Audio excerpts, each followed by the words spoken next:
Assim chegamos ao nosso último tópico, né? O nosso terceiro tópico, oração pela paz e prosperidade de Jerusalém, versículo 6 até o versículo 9. Lembrando que estamos estudando o Salmo 122, o versículo 1 até o versículo 9, que tem como título Súplica pela paz em Jerusalém, né? A importância da convocação para o culto coletivo, né? Primeiro tópico, versículo 1 e 2, a alegria da adoração coletiva, versículo 1 e 2. Segundo tópico, Jerusalém, símbolo de unidade e justiça, versículo 3 ao 5. E agora, o nosso último tópico, oração pela paz e prosperidade de Jerusalém, versículo 6 ao versículo 9. E depois a gente faz uma aplicação, como de costume nos tópicos anteriores. Vamos lá. O versículo 6 diz assim: orai pela paz de Jerusalém, prosperem o que te amam. Haja paz dentro de teus muros e prosperidades em teus palácios. Por amor aos meus irmãos e amigos, direi, haja paz entre ti. Por amor à casa do Senhor, nosso Deus, buscarei teu bem. Então, o salmista, ele já começa com uma oração, né? Aqui ele já diz assim, rogai, né? Rogai aqui traz a ideia de um chamado à oração, uma convocação à oração, né? E aí ele diz ao Eterno, rogai ao Eterno pela paz, né? Shalom, né? Aqui essa paz vai além da ausência de guerra, mas refere-se aqui à plenitude, ao bem-estar, né? À harmonia social e espiritual de Jerusalém, né? Que é o coração da fé do povo judeus, né? E ele aqui, ele diz assim, né? Prosperem, né? Quando eu faço isso, né? O texto diz, prosperem o que te amam, né? Então aqui indica, traz uma promessa, né? De segurança, de estabilidade, de bênçãos divinas, né? Para aqueles que amam, né? Amam, como o texto diz, né? Que amam Jerusalém, né? Que amam a cidade santa, que amam ali, né? O local do qual Deus escolheu ali para habitar, né? Construindo inclusive o seu templo, o templo de Deus, né? O templo construído ali pelo rei Salomão, né? E os que te amam aqui, né? É o amor pela sua missão espiritual, né? Aqui os que amam orai pela paz de Jerusalém, prosperem os que te amam, né? O amor ali, né? E aí sempre com um apelo, ó Jerusalém, amor por sua missão, né? Espiritual. E aí o versículo 7 diz assim, haja paz dentro das tuas muralhas, né? Então assim, que a paz, o desejo aqui é que a paz esteja ali ao redor e dentro da cidade, né? Entre os habitantes da cidade, né? E segurança, tranquilidade, repouso, estabilidade ali, né? Dentro da cidade, né? E em teus palácios, né? Que é o centro ali de poder e, nesse caso, centro de poder e autoridade da cidade. E aí diz assim, em favor dos meus irmãos e companheiros, né? Traz a ideia aqui de membros da comunidade de fé, os peregrinos, os amigos, familiares, né? Que compartilham ali essa jornada espiritual, né? Aí o texto diz, suplicarei, né? Farei uma oração.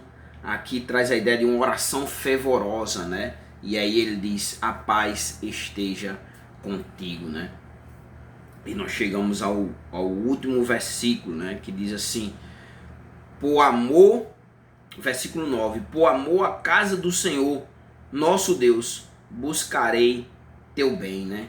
E aí aqui, por amor aqui, a casa de Deus, né? Casa do Eterno, né? Que era o templo de Jerusalém, né? Nosso Deus, buscarei, né? Aqui traz a ideia de uma ação contínua e intencional, né? Sempre o teu bem, o bem-estar aqui de Jerusalém, né? Da cidade santa, né? E aí nós temos também da mesma forma, né? Nesse tópico, né? Na oração pela paz e prosperidade de Jerusalém, nós também temos uma aplicação, que no caso é a nossa quarta aplicação, né? Fiz duas aplicações no versículo 1 e 2, uma aplicação no versículo 3, no versículo 3 ao versículo 5, e agora a última aplicação do versículo 6 ao versículo 9, para que a gente encerre e faça a conclusão do nosso texto, né? E aí, aqui, né, nós temos a seguinte aplicação que nós podemos extrair, né, do versículo 6 até o versículo 9, né, que é a intercessão pela paz da comunidade. É dever de todo cristão interceder pela paz da comunidade, da cidade, como também da comunidade de fé, da igreja, né? E para fundamentar, nós vamos a Jeremias 29:7 diz assim: busque a paz da cidade para onde os deportei, né? Quer dizer, para Babilônia, eles deveriam buscar a paz e orem por ela ao Senhor, quer dizer, deveriam orar no exílio pela cidade da qual estava exilado, né? Pois a paz dela será a paz de vocês, né? Então, a cidade tendo paz, o cristão ele tem paz, a sociedade tendo paz, a igreja tem paz, né? 1 Timóteo 2, 1 e 2 assim: antes de tudo, recomendo que se façam súplicas, né, súplicas, orações, intercessões e ações de graça por todos os homens, não só pela igreja, por todos os homens, né? Pelos reis e por todos os que exercem autoridade, né? Inclusive o presidente, para que tenhamos uma vida tranquila e pacífica, né? Diante de que Deus intervenha e traga paz. E aí o reflexo é a paz também para a comunidade de fé. Salmo 133, 1 diz assim: ó quão bom e quão agradável é viverem unidos os irmãos, né? Então devemos viver essa união pacífica, né?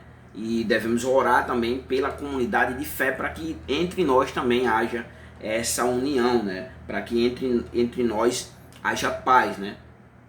E Romanos 12, 18 diz: se possível, no que depender de vocês, vivam em paz com todos, né?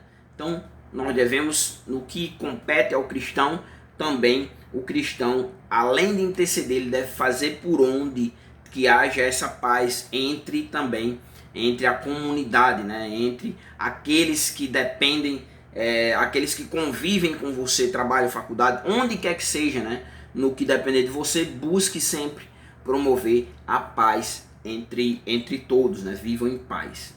E Mateus 5:9 diz assim: bem-aventurados pacificadores, pois serão chamados filhos de Deus. Então devemos interceder pela paz da comunidade, da sociedade de forma geral, como também pela igreja, e botar em prática, né? Buscarmos uma vivência, então também uma vivência pacífica entre os irmãos.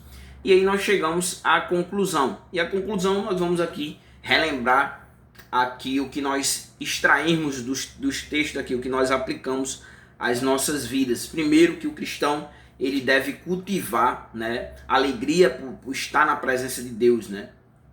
Em segundo lugar, o cristão deve agradecer pelas etapas vencidas na sua jornada de fé, deve ser grato, né? Até aqui, olhar para trás e ver tudo que Deus fez por sua vida. Terceiro lugar, a igreja deve viver em união, né? A igreja deve viver em união, como também viver a prática da verdade, né? E também da justiça em todas as áreas da sua vida. E o último tópico aqui, a igreja deve interceder pela paz da comunidade, né? Tanto da sociedade como também da igreja, e isso vai trazer também paz para a sua vida. Se a sociedade, se onde você mora está em paz, também você vai viver em paz, né? Tudo isso agraciado pelo bom Deus. Então nós chegamos ao final de mais uma exposição, Salmo 122, versículo 1 ao 9, né?